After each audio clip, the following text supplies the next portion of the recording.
La justificación por gracia. Siendo justificados gratuitamente por su gracia, mediante la redención que es en Cristo Jesús. Romanos 3:24. El monte del consuelo es el monte del Calvario. La casa de consolación está construida con la madera de la cruz. El templo de licores celestiales tiene su fundamento sobre la roca hendida por la lanza que traspasó su costado. Ninguna escena de la historia sagrada alegra jamás el alma como la escena del Calvario. No es extraño que a la hora más oscura que alguna vez amaneció en la tierra pecaminosa, toque el corazón con un poder más suave para consolarlo que la alegría de un ángel, que mire mejor a la cruz el ojo que lamenta que al lugar donde las estrellas de Belén brillan. En ninguna parte puede el alma encontrar consuelo jamás, sino en ese lugar donde la miseria reinó, donde la aflicción triunfó y donde la agonía alcanzó su clímax. Allí la gracia ha excavado una fuente que siempre fluye con aguas puras como el cristal, y cada gota es capaz de aliviar los dolores y las agonías de la humanidad. Ustedes han tenido sus épocas de dolor, mis hermanos y hermanas en Cristo Jesús, y ustedes confesarán que no fue en el monte de los olivos donde encontraron consuelo, ni tampoco en el monte Sinaí, ni en el Tabor. Más bien Getsemaní, Gabata y el Gólgota han sido los instrumentos de consuelo para ustedes. Las hierbas amargas de Getsemaní con frecuencia han quitado las amarguras de sus vidas. El flagelo de Gabata a menudo ha ahuyentado con el látigo sus preocupaciones, y los gemidos del Calvario han hecho huir a todos los otros gemidos. Entonces esta mañana tenemos un tema que confío será el instrumento de consuelo de los santos de Dios, viendo que surge en la cruz, y a partir de allí corre en un arroyuelo rico en bendiciones perennes para todos los creyentes. Observen que tenemos en nuestro texto, primero que nada, la redención de Cristo Jesús. En segundo lugar, la justificación de los pecadores que fluye de esa redención. Y luego, en tercer lugar, la manera de dar esta justificación gratuitamente por su gracia. Entonces, primero, tenemos la redención que es en o por Cristo Jesús. La figura de la redención es muy sencilla y ha sido utilizada con mucha frecuencia en la Escritura. Cuando un prisionero ha sido capturado y sometido a esclavitud por algún poder bárbaro, ha sido usual, antes de que pueda ser liberado, que se pague un precio de rescate. Ahora, nosotros, como estamos inclinados a la culpabilidad por la caída de Adán, y somos por tanto virtualmente culpables, fuimos entregados a la venganza de la ley por el irreprochable juicio de Dios. Fuimos entregados en manos de la justicia. La justicia nos reclamó como sus esclavos para siempre, a menos que pudiéramos pagar un rescate mediante el cual nuestras almas pudieran ser redimidas. Ciertamente nosotros éramos pobres como los hijuelos del búho, no teníamos con qué bendecirnos a nosotros mismos. Éramos, como nuestro himno lo ha expresado, deudores en bancarrota. Nuestra casa fue embargada, todo lo que teníamos fue vendido. Nos quedamos desnudos y pobres y miserables, y por ningún medio podíamos encontrar una recompensa. Y justo en ese momento Cristo entró y se hizo nuestro patrocinador, y en el lugar y posición de todos los creyentes pagó el precio del rescate para que nosotros pudiéramos en esa hora ser liberados de la maldición de la ley y de la venganza de Dios, y seguir nuestro camino limpios, libres y justificados por su sangre. Permítanme mostrarles algunas de las cualidades de la redención que es en Cristo Jesús. Ustedes recordarán a la multitud que Él ha redimido, no solamente yo, ni solamente tú, sino una gran multitud, la cual nadie podía contar, que excederá en número las estrellas del cielo, que no pueden ser contadas por los mortales. Cristo ha comprado para sí a algunos de cada reino y de cada nación y lengua bajo el cielo. Él ha redimido de entre los hombres a algunos de cada rango, desde el más elevado hasta el más bajo, a algunos de cada color, blancos y negros, a algunos de cada posición en la sociedad, a los mejores y a los peores. Jesucristo se ha entregado a sí mismo por algunos provenientes de todas las categorías, para que puedan ser redimidos para Él. Ahora, en relación a este rescate, tenemos que observar que se pagó todo, y todo fue pagado de una vez.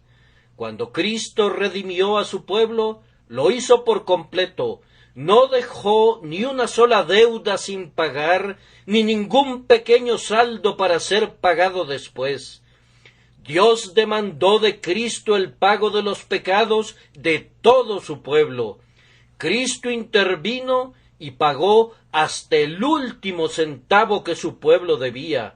El sacrificio del Calvario no fue un pago parcial, no fue una exoneración parcial, sino que fue un pago completo y perfecto, y obtuvo una completa y perfecta remisión de todas las deudas de todos los creyentes que han vivido, que viven o que vivirán hasta el fin de los tiempos. En ese día que Cristo colgó en la cruz, no dejó ningún saldo que nosotros tuviéramos que pagar como una satisfacción para Dios. No dejó absolutamente nada, desde un hilo hasta el cordón de los zapatos, que Él no haya satisfecho. Todas las demandas de la ley fueron pagadas en ese momento y en ese lugar por Jehová Jesús, el gran sumo sacerdote de todo su pueblo. Y bendito sea su nombre, lo pagó todo de una vez. El rescate fue tan invaluable, tan digno de un príncipe, y tan generoso fue el precio demandado por nuestras almas, que uno pensaría que hubiera sido maravilloso si Cristo lo hubiera pagado en abonos, parte ahora y parte después. Los rescates de los reyes a veces han sido pagados en parte con un pago inicial y luego en abonos durante un plazo de años. Pero no sucede así con nuestro Salvador. De una vez por todas, Él se dio a sí mismo como sacrificio. De inmediato contó el precio y dijo: consumado es, no quedando nada adicional que Él tuviera que hacer, ni nada que nosotros tuviéramos que llevar a cabo. Él no abonó un pago parcial y luego declaró que vendría de nuevo a morir, o que sufriría de nuevo, o que obedecería de nuevo, sino que liquidó en el acto hasta el último centavo el rescate de todo el pueblo. Y se le dio el recibo de pago total, y Cristo clavó ese recibo en su cruz y dijo: consumado es, consumado es. He suprimido el manuscrito de las ordenanzas, lo he clavado en la cruz. ¿Quién es el que condenará a mi pueblo o le levantará algún cargo? Pues yo deshice como una nube tus rebeliones y como niebla tus pecados. Y cuando Cristo pagó todo este rescate, observen bien que Él lo hizo todo por sí mismo. Él fue muy especial acerca de eso. Simón el Cireneo pudo haber llevado la cruz, pero Simón el Cireneo no podía ser clavado en ella. Ese círculo sagrado del Calvario estaba reservado exclusivamente para Cristo. 2 ladrones estaban con él allí. Ni había en ese lugar hombres justos, para que nadie dijera luego que la muerte de esos 2 hombres justos ayudó al Salvador. 2 ladrones estaban colgados con él, para que los hombres pudieran ver que había majestad en su miseria, y que él podía perdonar a los hombres y manifestar su soberanía aun cuando se estaba muriendo. No había hombres justos que sufrieran, ninguno de sus discípulos compartió su muerte. Pedro no fue arrastrado allí para ser decapitado, Juan no fue clavado a una cruz al lado de él, fue dejado solo allí. Él dice: he pisado yo solo el lagar, y de los pueblos nadie había conmigo. El total de la tremenda deuda fue puesto sobre sus hombros. Todo el peso de los pecados de todo su pueblo fue colocado sobre él. Una vez pareció tambalearse bajo ese peso. Padre mío, si es posible. Pero luego se puso firme. Pero no se haga mi voluntad, sino la tuya. Todo el castigo de su pueblo fue destilado en una sola copa. Ningún mortal podría darle ni siquiera un sorbo. Cuando él se llevó la copa a sus labios, era tan amarga que casi la rechazó. Pase de mí esta copa. Pero su amor por su pueblo era tan grande que tomó la copa con sus 2 manos y de un solo sorbo de amor bebió hasta el fondo la condenación por todo su pueblo. La tomó toda, lo soportó todo, lo sufrió todo, de tal forma que ahora y por siempre no hay llamas del infierno para ellos, no hay potros de tormento, no tienen aflicciones eternas. Cristo ha sufrido todo lo que ellos deberían haber sufrido, y ellos deben salir y saldrán libres. El trabajo fue llevado a cabo completamente por él mismo, sin ayuda de nadie. Y además, observen que fue aceptado. Verdaderamente fue un rescate excelente. ¿Qué podría igualarlo? Un alma que está muy triste hasta la muerte, un cuerpo desgarrado por la tortura, una muerte del tipo más inhumano y una agonía de tal carácter que la lengua no puede mencionar, ni la mente de un hombre puede imaginar su horror. Fue un precio muy bueno, pero pregunto, ¿fue aceptado? ¿Ha habido precios que se han pagado algunas veces, o más bien que se han ofrecido, que nunca fueron aceptados por las personas a quienes se le había ofrecido, y por eso el esclavo no obtuvo su libertad? Pero este rescate sí fue aceptado. La evidencia es clara. Cuando Cristo declaró que Él pagaría la deuda por todo su pueblo, Dios envió al oficial para que lo arrestara. Lo arrestó en el huerto de Getsemaní y prendiéndolo lo arrastró al pretorio de Pilato, a casa de Herodes y al tribunal de Caifás. El pago fue hecho por completo y Cristo fue puesto en el sepulcro. Estuvo allí, encerrado en prisión vil, hasta que la aceptación fuera ratificada en el cielo. Durmió allí durante 3 días en su tumba. Fue declarado que la ratificación fuera esta, que el fiador quedaría en libertad tan pronto como sus compromisos de la fianza fuesen cumplidos. Ahora dejen que sus mentes visualicen a Jesús enterrado. Él está en el sepulcro. Es cierto que Él ha pagado toda la deuda, pero el recibo no ha sido entregado todavía.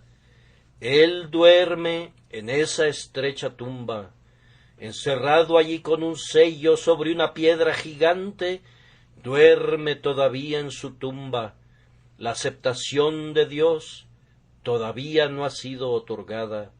Los ángeles todavía no han descendido del cielo para decir: la obra está hecha, Dios ha aceptado tu sacrificio. Ahora es la crisis de este mundo, oscila tambaleante en la balanza. ¿Aceptará Dios el rescate o no? Veremos. Un ángel desciende del cielo con un resplandor intenso, remueve la piedra y sale el cautivo, sin vendas en sus manos, habiendo dejado atrás su indumentaria fúnebre, libre para no sufrir nunca más, para no morir nunca más. Ahora, si Jesús no hubiera pagado la deuda, nunca habría sido puesto en libertad. Si Dios no hubiera aceptado su sacrificio, Él estaría en su tumba en este momento.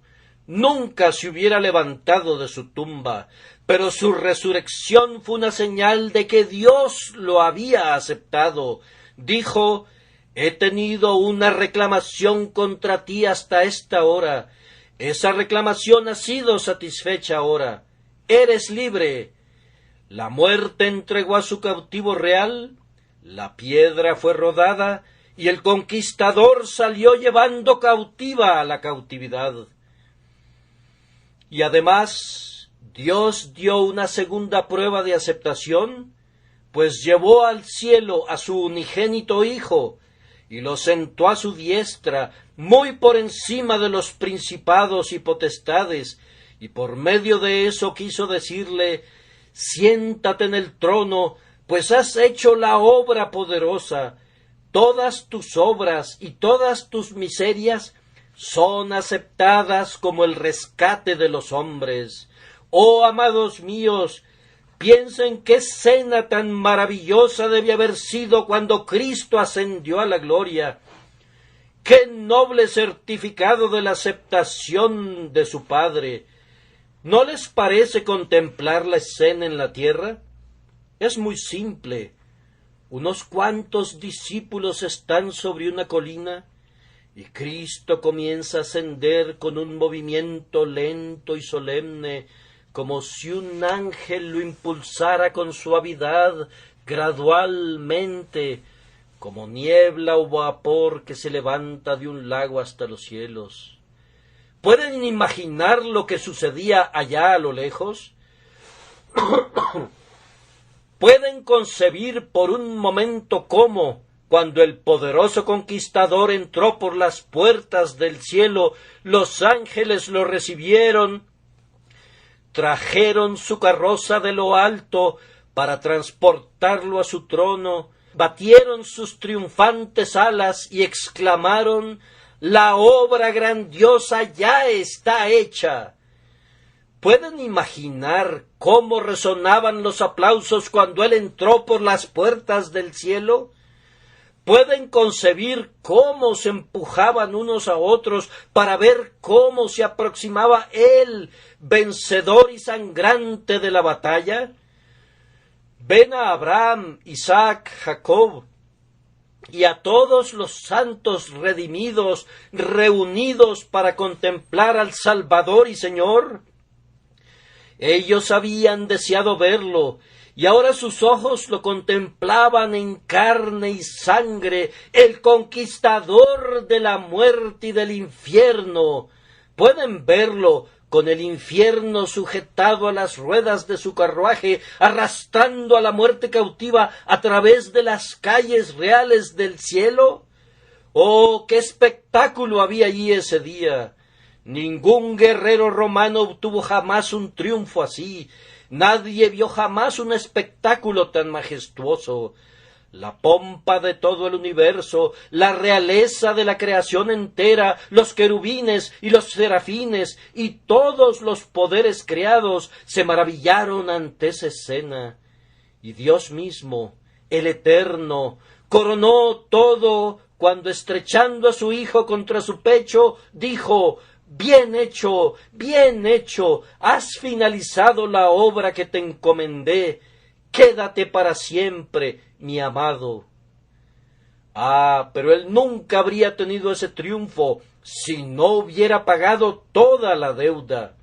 A menos que su padre hubiera aceptado el precio del rescate, el rescatador nunca hubiera sido honrado de tal manera, pero debido a que fue aceptado, por eso él triunfó así. Suficiente entonces en lo que concierne al rescate.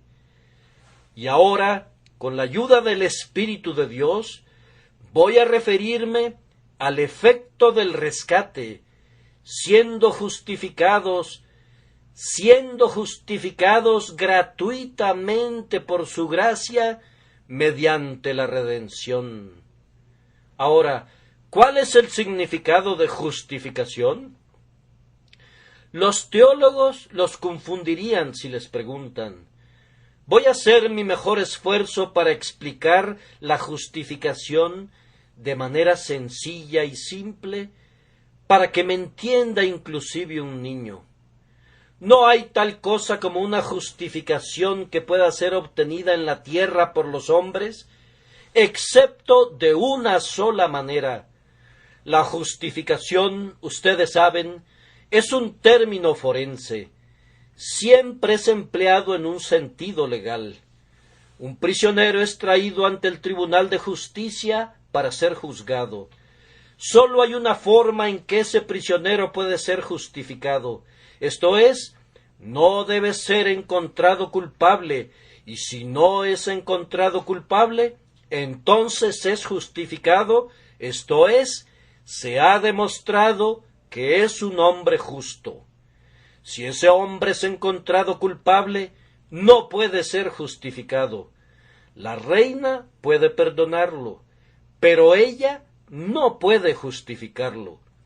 Sus hechos no son justificables si fuera culpable de ellos, y él no puede ser justificado por ellos. Puede ser perdonado, pero ni la realeza misma podrá jamás lavar el carácter de ese hombre. Es tan criminal cuando es perdonado como lo era antes de ser perdonado. No hay ningún medio entre los hombres de justificar a un hombre de una acusación que es levantada en su contra, excepto cuando se demuestra que no es culpable. Ahora, la maravilla de maravillas es que se ha demostrado que somos culpables y sin embargo somos justificados. Se ha leído el veredicto en contra nuestra de culpables y sin embargo, a pesar de ello, somos justificados. ¿Puede algún tribunal terrenal hacer eso? No, la redención de Cristo logró eso, que es una imposibilidad para cualquier tribunal de la tierra. Todos nosotros somos culpables. Lean el versículo 23 que precede inmediatamente al texto. Por cuanto todos pecaron y están destituidos de la gloria de Dios. Allí es presentado el veredicto de culpables, y sin embargo, inmediatamente después, se dice que somos justificados gratuitamente por su gracia. Ahora, permítanme explicarles cómo justifica Dios al pecador. Voy a suponer un caso imposible. Un prisionero ha sido juzgado y condenado a muerte. Él es un hombre culpable. Él no puede ser justificado porque es culpable. Pero ahora, supongan por un momento que pudiera ocurrir algo así, que alguien más pudiera participar y que pudiera asumir toda la culpa de ese hombre, que pudiera ponerse en su lugar y por algún proceso misterioso, que por supuesto es imposible entre los hombres, se convirtiera en ese hombre, o tomara sobre sí el carácter de ese hombre. Él, el hombre justo, pone al rebelde en su lugar y convierte al rebelde en un hombre justo. Nosotros no podemos hacer eso en nuestras cortes. Si yo me presentara ante un juez y él decidiera que debe encarcelarme durante 1 año en vez de un desgraciado que fue condenado ayer a 1 año de prisión, yo no podría asumir su culpa. Podría sufrir su castigo, pero no podría llevar su culpa. Ahora, lo que la carne y la sangre no pueden hacer, eso hizo Jesucristo mediante su redención. Aquí estoy yo, el pecador. Yo me refiero a mí mismo como representando a todos ustedes. Estoy condenado a muerte. Dios dice, voy a condenar a ese hombre. Debo, quiero y lo voy a castigar. Cristo interviene, me hace a un lado y se pone en mi lugar. Cuando se pide que hable el reo, Cristo dice, culpable, y hace que mi culpa sea suya.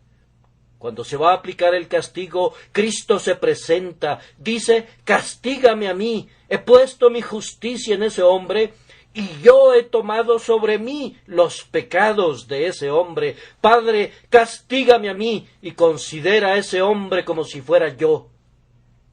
Deja que él reine en el cielo, y que yo sufra sus miserias. Déjame que yo soporte su maldición, y que él reciba mi bendición. Esta maravillosa doctrina del intercambio de lugares entre Cristo y los pobres pecadores es una doctrina de revelación, pues no habría podido ser concebida por la naturaleza humana. Permítanme que lo explique de nuevo, no sea que no quedó muy claro. La forma en que Dios salva a un pecador no es, como dicen algunos, ignorando el castigo. No, el castigo ha sido cumplido por completo.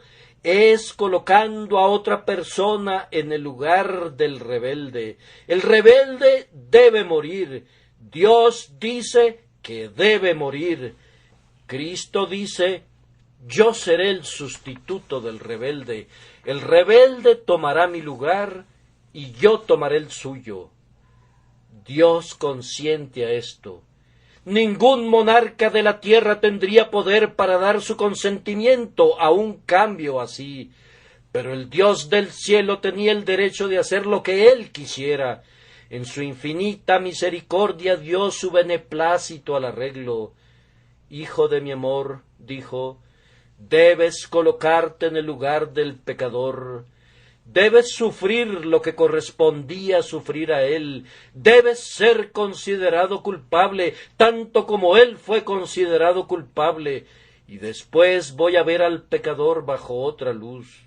Lo veré como si fuera Cristo. Lo aceptaré como si fuera mi unigénito Hijo, lleno de gracia y de verdad. Le daré una corona en el cielo y lo llevaré en mi corazón por toda la eternidad. Esta es la forma en que somos salvados, siendo justificados gratuitamente por su gracia, mediante la redención que es en Cristo Jesús. Y ahora proseguimos a explicar algunas de las características de esta justificación. En el momento en que un pecador arrepentido es justificado, recuerden, él es justificado en relación a todos sus pecados. He aquí un hombre plenamente culpable. En el instante en que cree en Cristo, recibe su perdón de inmediato y sus pecados ya no son más suyos, son arrojados a las profundidades del mar. Fueron puestos sobre los hombros de Cristo y han desaparecido. Ahora es un hombre justo a los ojos de Dios y acepto en el amado. ¿Cómo? Dicen, ¿quieres decir eso literalmente? Así es, en efecto. Esa es la doctrina de la justificación por la fe. El hombre deja de ser considerado por la justicia divina como un ser culpable. En el instante en que él cree en Cristo, toda su culpa es quitada. Pero voy un paso más allá. En el momento que el hombre cree en Cristo, deja de ser considerado culpable desde la perspectiva de Dios. Y lo que es más, se vuelve justo, se vuelve meritorio. Pues en el instante en que Cristo toma sus pecados, Él toma la justicia de Cristo. Así que cuando Dios mira al pecador, que sólo una hora antes estaba muerto en pecados, ahora lo contempla con tanto amor y afecto como siempre miró a su Hijo. Él mismo lo ha dicho, como el Padre me ha amado, así también yo os he amado. Él nos ama tanto como su Padre le ama a Él. ¿Pueden creer en una doctrina como esa? ¿No sobrepasa a todo pensamiento? Pues bien, es una doctrina del Espíritu Santo, la doctrina mediante la cual debemos esperar ser salvados. ¿Podría yo ilustrar mejor este pensamiento para cualquier persona no instruida? Les voy a decir la parábola que encontramos en los profetas, la parábola de Josué, el sumo sacerdote. Josué entra vestido con ropas inmundas. Esas ropas inmundas representan sus pecados. Quítenle esas ropas inmundas. Ese es el perdón. Pongan una mitra en su cabeza, vístanlo con ropajes reales, háganlo rico y apreciable. Eso es la justificación. Pero ¿de dónde salen estas ropas y a dónde van a parar esos harapos? Los harapos que Josué vestía pasan a Cristo, y con las vestiduras de Cristo se viste Josué. El pecador y Cristo hacen exactamente lo que hicieron Jonatán y David. Jonatán dio su ropa a David, y David dio a Jonatán sus vestidos. Así también Cristo toma nuestros pecados y nosotros tomamos la justicia de Cristo, y por medio de esta gloriosa sustitución e intercambio de lugares, los pecadores son liberados y son justificados por su gracia. Pero, dice alguien, nadie es justificado así, sino hasta que se muera. Créanme, lo es. El instante en que un pecador cree y confía en su Dios crucificado, recibe de inmediato su perdón, salvación plena mediante su sangre. Si aquel joven por allá ha creído verdaderamente en Cristo hoy, habiéndose dado cuenta mediante una experiencia espiritual de lo que yo he intentado describir, está tan justificado ahora a los ojos de Dios como lo estará cuando esté ante el trono. Los espíritus gloriosos no son más aceptables a Dios en el cielo que el pobre hombre aquí en la tierra que ha sido justificado una vez por la gracia. Es una perfecta purificación, es un perfecto perdón, una perfecta imputación. Somos plenamente, libremente y totalmente aceptados por Cristo nuestro Señor. Solo una palabra más sobre esto y dejaré el tema de la justificación. Quienes han sido justificados una vez, son justificados irreversiblemente. Tan pronto un pecador ocupe el lugar de Cristo y Cristo tome el lugar del pecador, no hay temor de un segundo cambio. Si Jesús ha pagado la deuda una vez, la deuda está saldada y nunca más será presentada al cobro. Si son perdonados de una vez y para siempre. Dios no otorga al pecador su libre perdón firmado de su puño y letra para retractarse más tarde y castigarle? Está lejos de Dios proceder de esta manera. Él dice: he castigado a Cristo, tú puedes irte libremente. Y después de esto nos gloriamos en la esperanza de la gloria de Dios, porque justificados pues por la fe, tenemos paz para con Dios por medio de nuestro Señor Jesucristo. Oigo que alguien exclama: esa es una doctrina extraordinaria. Bien, alguien puede pensar así, pero déjenme decirles que es una doctrina que profesan todas las iglesias protestantes, aunque no la prediquen. Es la doctrina de la iglesia anglicana, es la doctrina de Lutero, es la doctrina de la iglesia presbiteriana, es visiblemente la doctrina de todas las iglesias cristianas. Y si resulta extraña a los oídos de ustedes, es porque no están acostumbrados a oír y no porque la doctrina sea extraña. Es doctrina de la Santa Escritura que nadie puede condenar a quien Dios justifica, y nadie puede acusar a aquellos por los que Cristo ha muerto, pues están completamente liberados de pecado. Así que, como dice uno de los profetas, Dios no ha notado iniquidad en Jacob, ni ha visto perversidad en Israel. En el mismo instante en que ellos creen, sus pecados son imputados a Cristo, dejan de ser suyos, y la justicia de Cristo les es imputada y contada como suya, de manera que son aceptados.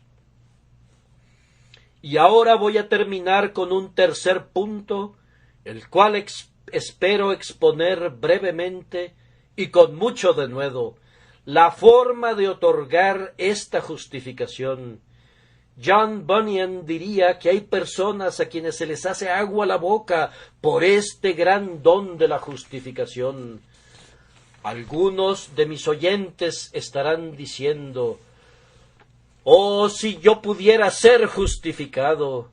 Pero ¿podré serlo, amigo? He sido un borracho, he sido un blasfemo y todo lo ruin que pueda ser un hombre. ¿Acaso puedo ser justificado?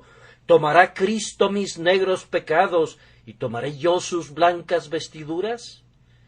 Sí, pobre alma, si tú lo deseas, si Dios te ha hecho desearlo.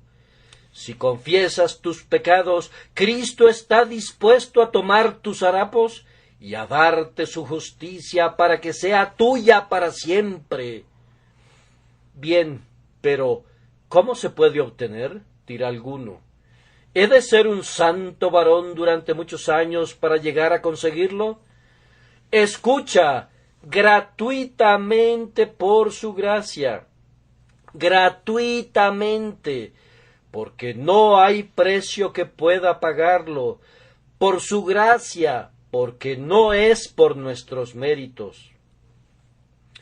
Pero yo he estado orando por ello, y no creo que Dios me perdone si no hago algo para merecerlo. Te digo, amigo, que si traes alguno de tus méritos, jamás serás perdonado. Dios otorga su justificación gratuitamente, y si tú traes algo para pagarla, te lo tirará a la cara y no te dará su justicia. Él la otorga gratuitamente. El viejo Rowland Hill fue cierta vez a predicar a una feria. Observó cómo los comerciantes vendían sus mercancías en subasta pública.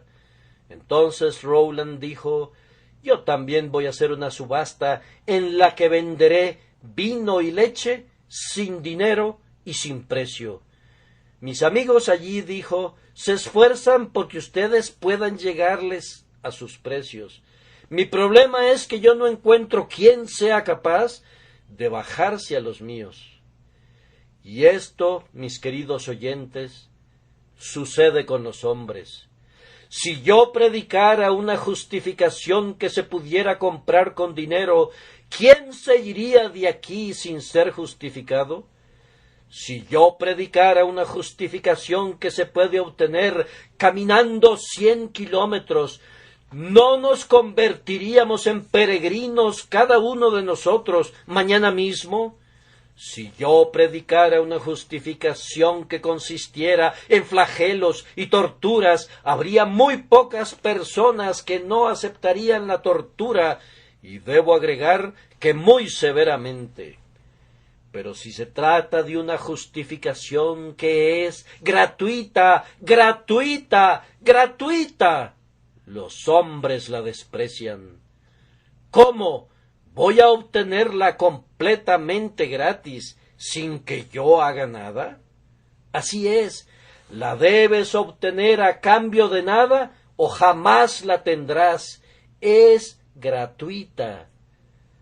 Pero ¿acaso no puedo ir a Cristo y apelar a su misericordia diciendo: Señor, justifícame, pues no soy tan malo como los demás?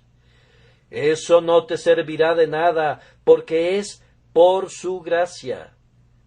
Pero ¿no podré albergar una esperanza porque voy a la iglesia 2 veces al día?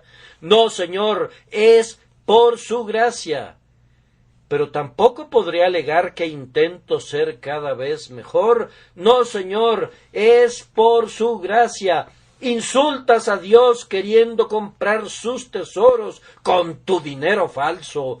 Oh, qué ideas tan pobres tienen los hombres sobre el valor del Evangelio de Cristo cuando piensan que pueden comprarlo. Dios no aceptará las sucias monedas de ustedes para que compren el cielo. Una vez, un rico moribundo creyó que podría comprar un lugar en el cielo construyendo por su cuenta una serie de asilos. Un buen hombre se aproximó a su lecho de enfermo y le preguntó: ¿Cuánto más va a dejar usted? 20,000 libras. Esa cantidad no podría comprar el suficiente espacio para que sus pies puedan pisar el cielo, pues sus calles son de oro. ¿Qué valor puede tener su oro? Sería considerado como nada cuando el suelo del cielo está empedrado con oro. No, amigos míos, no podemos comprar el cielo ni con oro, ni con buenas obras, ni con oraciones, ni con nada. ¿Cómo habremos, pues, de conseguirlo? Con solo pedirlo. Todos los que nos reconocemos pecadores podemos tener a Cristo con solo pedirlo. ¿Deseas tú tener a Cristo? Puedes tener a Cristo. El que quiera, tome del agua de la vida gratuitamente. Pero si tú te apegas a tus propios conceptos diciendo: no, yo trataré de hacer muchas obras buenas y luego voy a creer en Cristo, te respondo, amigo mío, que serás condenado si crees en semejante engaño. Solemnemente te advierto que no puedes ser salvo de esa manera. Bien, pero ¿no he de hacer buenas obras? Ciertamente que sí. Pero no debes confiar en ellas, debes confiar solamente en Cristo, y después haces las buenas obras. Pero, dice alguien, yo creo que si hiciera algunas buenas obras, me servirían de recomendación cuando me acercara a Cristo. No sería así, no constituirían recomendación alguna. Supongan que un mendigo, usando guantes blancos de piel fina, se acercara a la casa de alguien diciendo que tiene mucha necesidad y que necesita una limosna. ¿Le servirían de recomendación sus guantes blancos para mover a alguien a la caridad? ¿Podrá servirle de recomendación para lograr limosna un lindo sombrero nuevo que se compró esta mañana? No, dirías, eres un miserable impostor, no necesitas nada y no obtendrás nada, fuera de aquí. El mejor distintivo de un mendigo son los harapos, y el mejor ropaje para un pecador que vaya a Cristo es ir tal cual es, sin otra cosa que rodeado de pecado. Pero no, dice alguien, debo ser un poco mejor, y entonces creo que Cristo me salvará. No podrá ser mejor por mucho que lo intentes. Además, usando una paradoja, si pudieras mejorar, estarías en desventaja, porque cuanto peor seas, tanto mejor serás para ir a Cristo. Si son completamente impíos, vengan a Cristo. Si sienten su pecado y renuncian a él, vengan a Cristo. Aunque hayan tenido el alma más perversa y vil, vengan a Cristo. Si sienten que no tienen nada en ustedes que les pueda servir de recomendación, vengan a Cristo. Confía en Jesús, confía plenamente, no dejes que se mezcle otra confianza. No digo esto para alentar a ningún hombre a que continúe en su pecado. Dios no lo quiera. Si continúan en pecado, no deben venir a Cristo. No pueden. Sus pecados se lo impedirán. No pueden venir a Cristo y ser libres y continuar encadenados al remo de su galera, al remo de sus pecados. No, señores. Es el arrepentimiento, es dejar inmediatamente sus pecados. Pero fíjense bien que ni el arrepentimiento ni el dejar sus pecados puede salvarlos. Es Cristo, Cristo, Cristo, solamente Cristo. Pero sé que muchos de ustedes se irán y tratarán de construir su propia torre de Babel para llegar al cielo. Unos lo harán de una manera y otros de otra. Adoptarán ceremonias, pondrán como cimiento de la estructura la doctrina del bautismo infantil y encima colocarán la confirmación y la cena del Señor. Iré al cielo, dicen. ¿Acaso no guardo el Viernes Santo y el día de Navidad? Soy mejor que esos disidentes. Soy una persona sumamente extraordinaria. ¿Acaso no oro más que cualquiera? Estarás largo tiempo empujando esa rueda de molino sin que consigas avanzar una pulgada. ¿No es este el camino para llegar a las estrellas?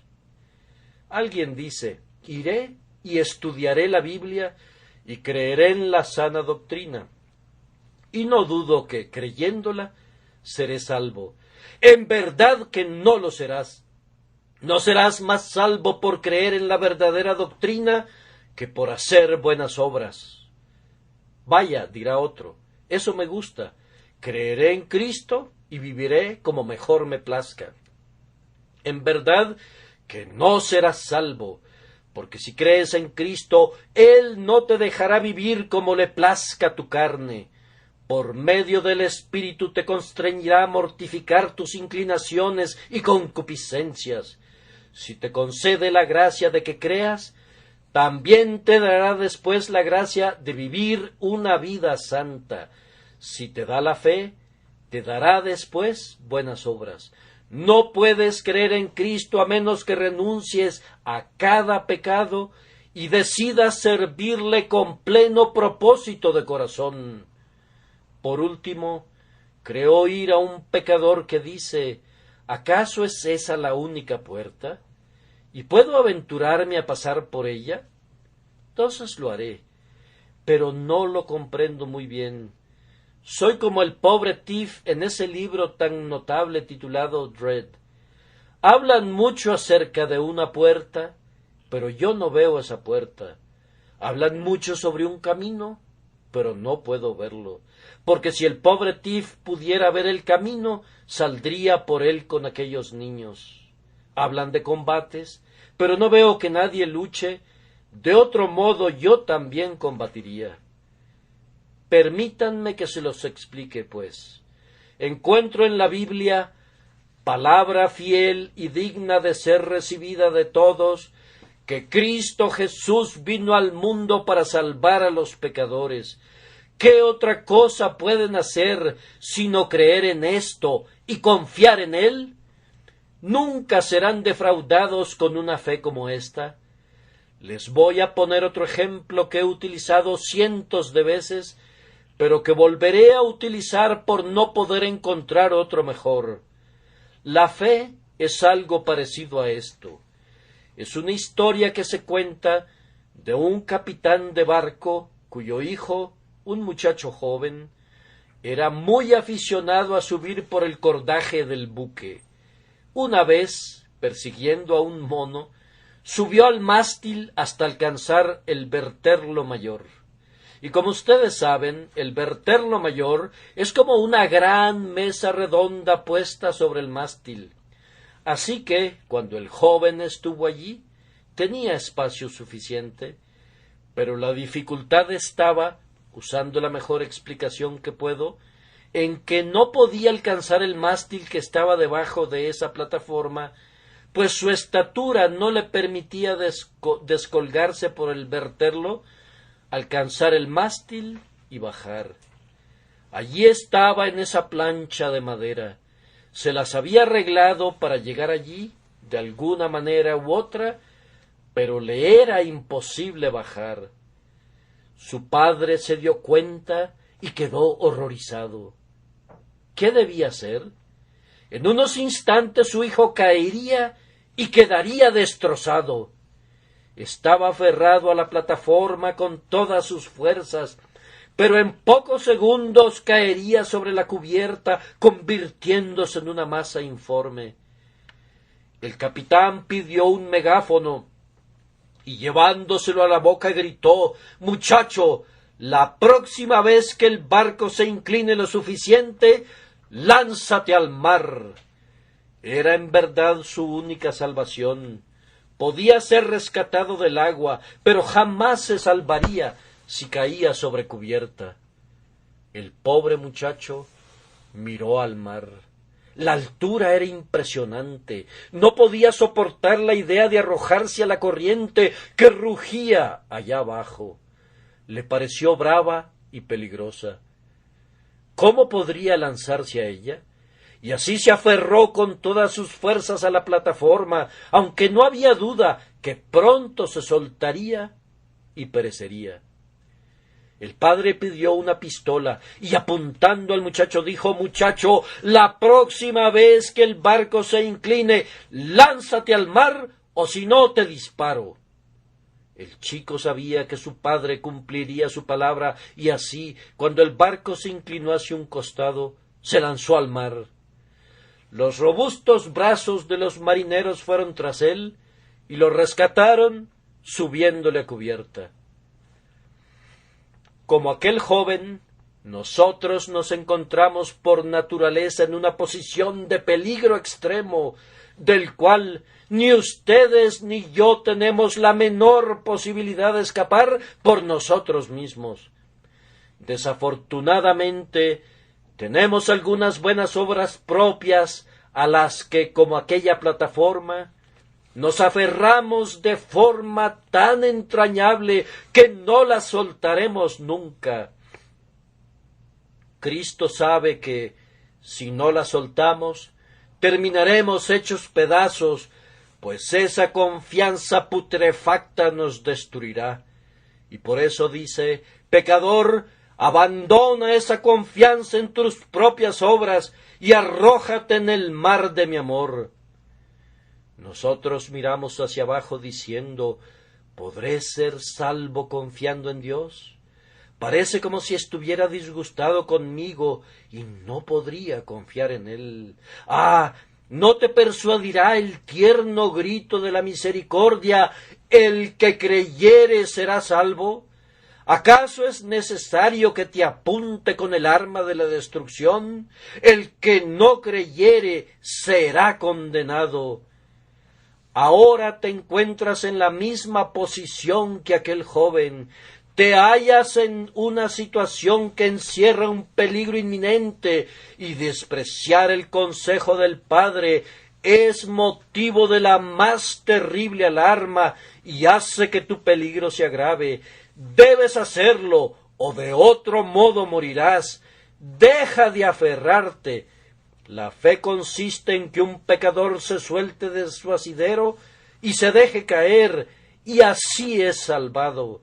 y aquello que parecía ser su destrucción es el medio de su salvación.